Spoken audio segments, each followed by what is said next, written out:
جشن عروسی خداوند ما عیسی مسیح. در قسمت اول این برنامه ما یک مقداری شرح دادیم که این جشن عروسی در واقع یک اتفاق علنی و واقعی هستش که در کتاب مکاشفه فصل 19 آیات 7 تا 9 به کلیسا وعده داده شده. ما دیدیم که در واقع داماد خود عیسی مسیح، عروس کلیسا هستش. خب عروس که کلیسا هستش در واقع میخواد به این عروسی، به این جشن چه کار بکنه؟ به عنوان امید آینده خودش نگاه بکنه و یه نگرش سالم و درستی داشته باشه.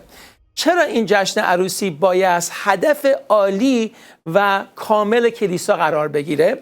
این نکته رو باید به این شکل باز بکنیم. ما میدونیم که در کتاب مقدس، در کتاب پیدایش، وقتی خداوند آدم و حوا رو در صحنه حیات آورد، وقتی که حوا از آدم شکل گرفت، این آیه میاد که میگه به خاطر حوا، به خاطر این عروس هستش که فرزند یا پسر از خانه پدر جدا میشه و به همسر خودش میپیونده و دو یکی میشن.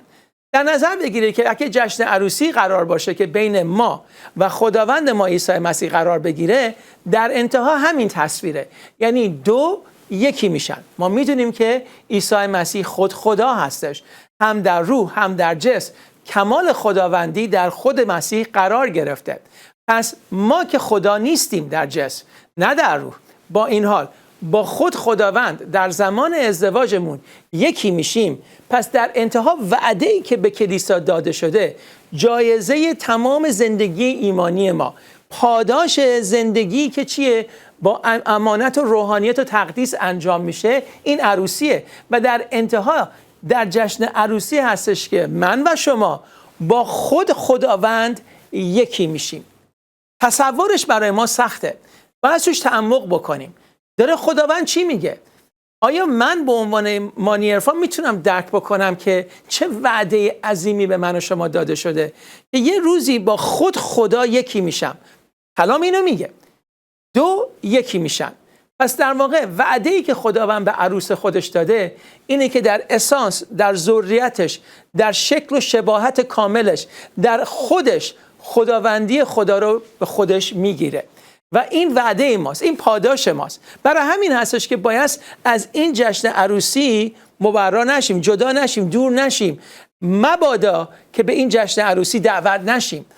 خب درک بکنیم که اصلا این جشن عروسی چیه و بعد درباره این که تصویر این جشن عروسی رو از کجا میتونیم بگیریم و چه ابعاد عمیقی رو میتونیم ازش یاد بگیریم رو گفتیم که در رسوم و آداب بنی اسرائیل میتونیم پیدا کنیم. چون که عیسی مسیح از قبیله یهودا بین بنی اسرائیل به دنیا میاد، در بین بنی اسرائیل رشد میکنه و آداب و رسوم ازدواج رو در اونجا میبینه و بنابراین از اون اصطلاحات استفاده میکنه و ما باید این مراسم رو از دید این فرهنگ یهود نگاه کنیم که ببینیم چه چیزهایی رو میتونه با ما سخن بگه و برای ما باز بکنه.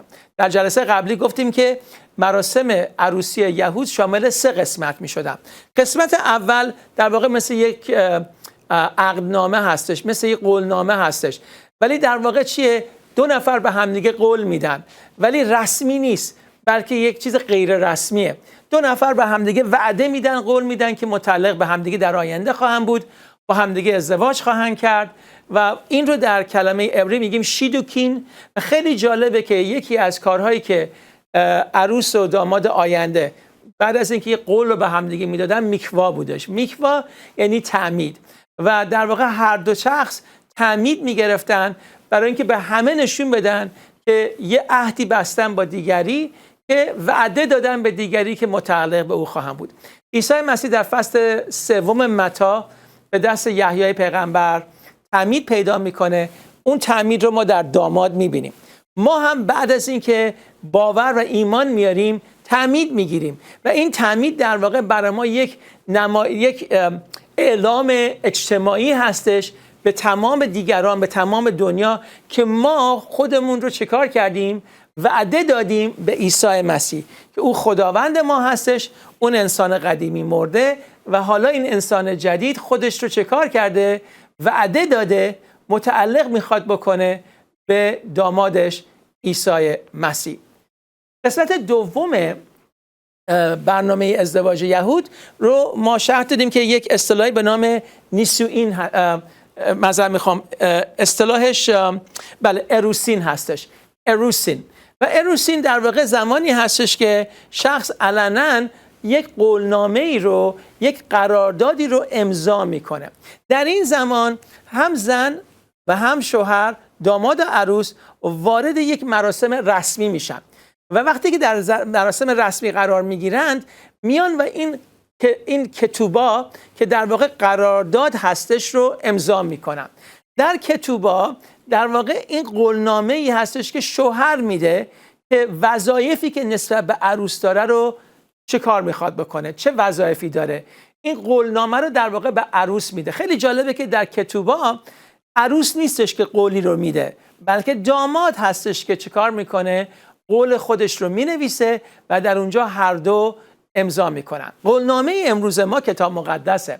وعده هایی که خداوند در کتاب مقدس خودش که کلام خودشه به ما داده کتوبای ما هستش.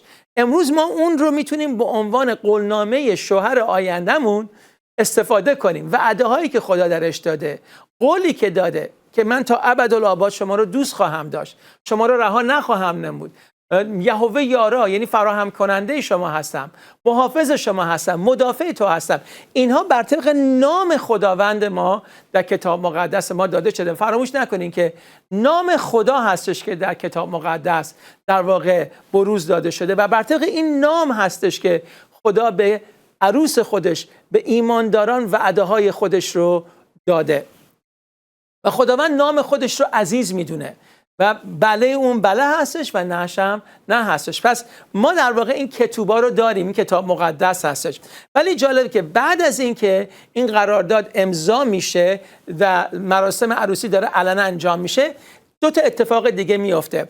یک در واقع یک هدیه هست یا یک بهایی هست که پدر داماد فراهم کرده که در واقع برای عروسش بده و این در واقع ما در مراسم خودمون، در آداب و رسوم خودمون هم داریم. ولی یک بهایی هست، یک کادویی هست، یک هدیه‌ای هست که خیلی گرانبهاست که این رو پدر داماد میده به عروس خودش و در واقع در آداب و رسوم قدیم این در واقع چی بود؟ برای این بودش که علناً عروس خودش رو به یه نحوی بخره، یعنی خریداری بکنه برای خانواده خودش.